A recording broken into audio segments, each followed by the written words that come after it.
दोस्तों स्वागत है आपका हमारे चैनल इंडिया इन हिंदी में। और आज हम बात करने वाले हैं पाकिस्तान के सी पैक प्रोजेक्ट की। पाकिस्तान की हालत इस वक्त बेहद ही खराब है। अभी पॉलिटिकल टर्मोइल, राजनीतिक उठापटक खत्म भी नहीं हुई थी कि अब पाकिस्तान के सिंधी और बलूचिस्तानी समुदाय के लोग सी पैक को लेके प्रोटेस्ट करने पे उतर आए हैं। उनका कहना है कि सी पैक के जरिए चीन धीरे धीरे अपनी हुकूमत पाकिस्तान पर थोपना चाहता है, और जो सिंधी और बलूची पहले से ही पाकिस्तान सेना से परेशान है उनके लिए एक और बड़ी चुनौती बन गई है। सिंधी समुदाय के लीडर शफी बुरफत का कहना है कि सी पैक कोई इकोनॉमिक कॉरिडोर नहीं है, बल्कि ये एक मिलिट्री कॉरिडोर है जिसमें पाकिस्तान और चीन दोनों ही बराबर के भागीदार हैं। दोनों ही समुदाय के लोग पाकिस्तान की आर्मी और एडमिनिस्ट्रेशन के ऊपर शोषण करने का आरोप लगाते आए हैं। इसके साथ ही साथ दुनिया के कुछ जाने माने पत्रकारों ने भी वहां जाकर महिलाओं और बच्चों के साथ हो रही एक्सप्लॉयटेशन को कंफर्म किया है। और इसी तनाव के बीच जहां बलूचिस्तान अपने लिए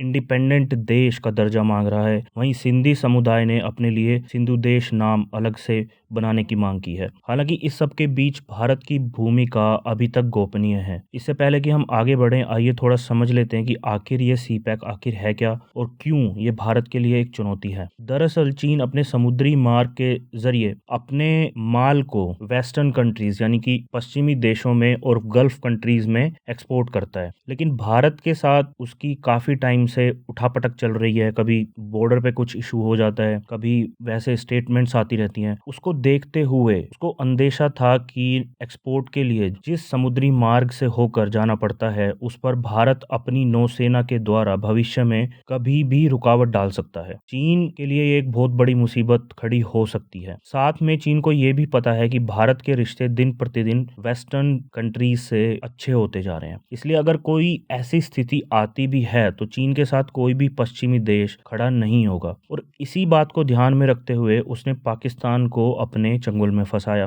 पहले उसको वित्तीय सहायता दी, फिर आयात में छूट और एक्सपोर्ट में बेनिफिट्स दिए। इसके चलते उसने पाकिस्तान पर धीरे धीरे दबाव बनाया। उसे सी पैक यानी चीन पाकिस्तान इकोनॉमिक कॉरिडोर बनाने के लिए तैयार किया। इस कॉरिडोर के जरिए चीन अपने सामान को अब समुद्री मार्ग से ना ले जाकर सीधे पाकिस्तान के बंदरगाहों यानी कि पोर्ट्स पर भेज देगा और आसानी से अपने माल को दूसरे देशों तक पहुंचा सकता है। जहां चीन भारत के लिए एक बड़ा कॉम्पिटिटर है, प्रतिद्वंदी है, तो वहीं उसकी पाकिस्तान के साथ दोस्ती भी भारत के लिए अच्छी खबर नहीं है। क्योंकि सी पैक का प्रमुख रास्ता पीओके के रास्ते से होकर जा रहा है, इसलिए भारत इस मामले में दोनों देशों के बीच हो रही कानाफूसी पर अपनी पैनी नजर बनाए हुए है। इससे पहले कि पाकिस्तान अपनी पॉलिटिकल प्रॉब्लम्स से निकल पाता, ये जो प्रोटेस्टर्स थे इन्होंने पाकिस्तान के लिए एक नई मुसीबत खड़ी कर दी है। अब देखना ये होगा कि पाकिस्तान इस सब से बाहर कैसे निकलता है। आपका अपना व्यू पॉइंट्स मुझे कमेंट्स में जरूर बताएं और वीडियो को लाइक करें और प्लीज चैनल को सब्सक्राइब करें। जय हिंद।